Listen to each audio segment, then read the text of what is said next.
The Poor Man and the Strange Bird.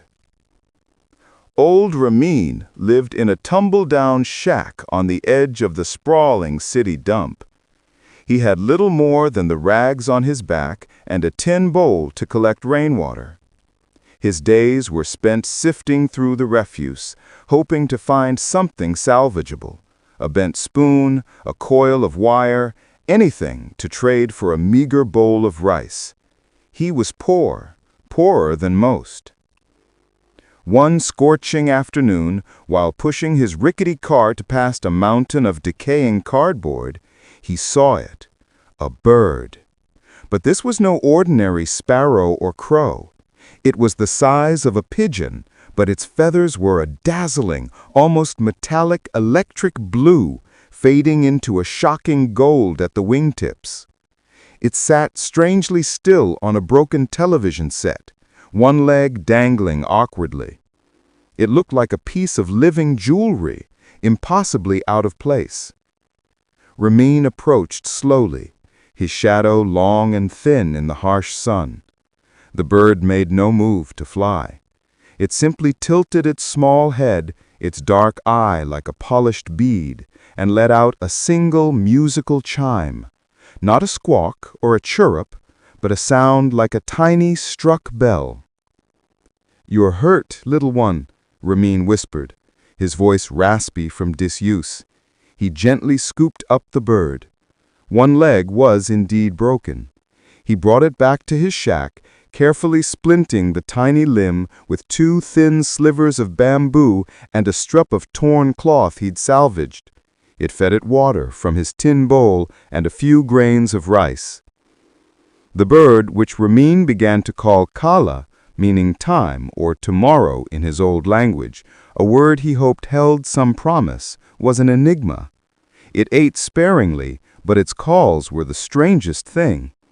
Whenever Ramin would despair over his empty bowl or the relentless heat, Kala would chime, and it seemed, though Ramin was too sensible to believe it, that the chimes had a peculiar effect.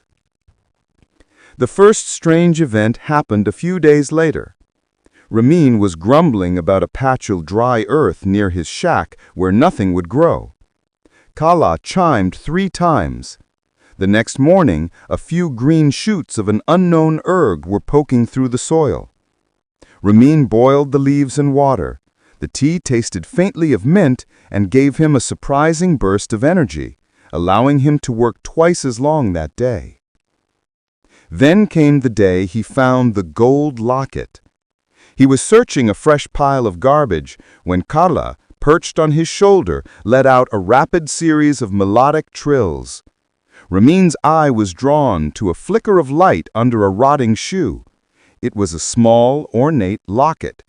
It wasn't solid gold, he knew, but it was worth enough to buy food for a week. He became convinced that Kala was a good omen, maybe even a wish-granter. But not for grand, greedy wishes. Kala seemed to reward the simple, honest needs. One evening, a wealthy-looking man, dressed in crisp linens and polished shoes, came to the edge of the dump, consulting a map. He looked lost and irritated. He spotted Ramin's shack. "Old man," he snapped, "I've lost something here. A priceless family heirloom, a sapphire the size of my thumb. Have you seen it?" Ramin shook his head. "Only trash, sir."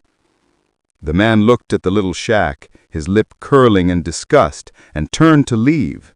Just as he took a step, Kala, nestled in a makeshift basket, let out the loudest and most insistent chime yet, a clear, brilliant gong. Ramin was startled. He looked at Kala, then at the wealthy man. The man had stopped, his eyes fixed on something at his feet. "Wait a moment," he mumbled, reaching down. He picked up his foot and peered underneath. "Why, I stepped right on the edge of it. It must have fallen out of my pocket." He held up a magnificent deep blue sapphire. The wealthy man was ecstatic. "Old man, you must be a lucky charm. Here, take this," he said, carelessly tossing Ramin a handful of currency. far more than the locket had been worth. Ramin held the money, his hands trembling. He had enough to fix the roof, buy a good blanket, and eat well for a month. But he didn't thank the man. He thanked Kala. "You could have stayed silent, little bird. You could have let the stone stay hidden until I found it myself. It would have been a fortune for me." Kala chimed a soft, sweet melody, almost a lullaby. Ramin understood then. The bird was not a charm for riches. It was a charm for justice and rightness. It hadn't granted him a fortune. It had used its magic to reunite a lost object with its owner, and Ramin had been rewarded for simply being present and honest. The next morning, Ramin used a small part of his new money to buy a large, beautiful cage. He cleaned it carefully, lining the bottom with soft moss. Then he opened the shack door and walked to the edge of the dump. He held Kala on his palm. The bird's leg was healed, strong and straight. "You belong to the sky, Kala," Ramin said, a lump forming in his throat. "Not to a poor man's dirty shack."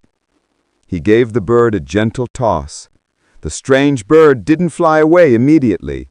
It circled Ramin's head twice, letting out a cascading, joyous peal of chimes that sounded like 1,000 tiny bells ringing in harmony.